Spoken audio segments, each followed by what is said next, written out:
Another 5 miles, 250 push-ups, 50 after every mile. So my subconscious wouldn't let me die. So on April 5th, 2020, in the height of the pandemic, I was admitted to emergency room at a hospital off of Cleveland Avenue in Atlanta, Georgia. I was suffering from congestive heart failure, kidney failure, liver failure, difficulty breathing, various different things going on, right? It was during the whole pandemic. So yes, I had it. And got administered to got to the emergency room. Remember the nurse telling my mom is that if he lives 24 hours, he'll be pretty lucky. Yeah. I keep forgetting this book bag. So, needless to say, got into the emergency room. They got me on a respirator. They put me in a drug-induced coma. All right, I was in that for about 26 days. 46 days total in the hospital. 26 days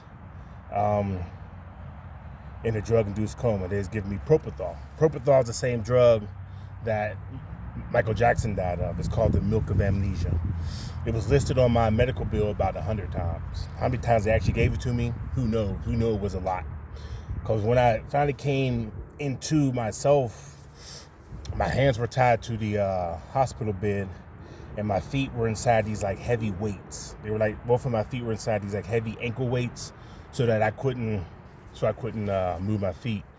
What I found out later on was that every time I would start waking up from the propofol, I would start fighting. Of course, I don't know what's going on. My whole subconscious is totally taken over at this point because I'm totally out of it. I'm on the propofol.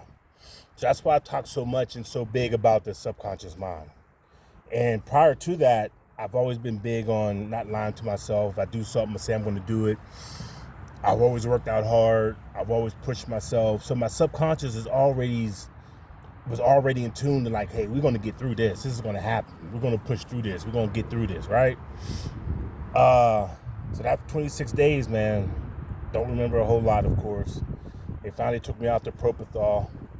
They finally woke me up enough. Of course, I'm still here. The blood was thickening up. I still have a strainer. I still have a strainer in my leg from my pelvis down to my right ankle that was blocking the blood clot that they found and making sure that didn't break off and then float around in my body. And I started going through dialysis and things like that. I was already going through dialysis, and then it continued, but eventually stopped. My kidneys kicked back in. The heart started getting a lot better. The liver got a lot better. Why am I telling you all this? I am who I say I am. When it comes to per se observe, per se experience, when I talk about the subconscious mind, I am that dude. Because there's a lot of people who got that and didn't make it out. And I'll leave that for part 2, the story of why I think the stories I was reading that people who were in the same situation or worse, or not even as worse as I was, didn't make it out.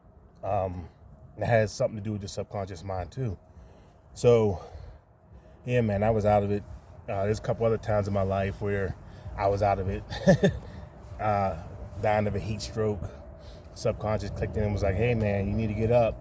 I remember the voice was very loud in my head. It was like, hey, Jerome, if you don't get up now, you will never get up again. This happened. I was down there in Savannah, and I was going through that heat stroke down there. Just wanted to let you know, man, the subconscious thing is real. It's very, very real.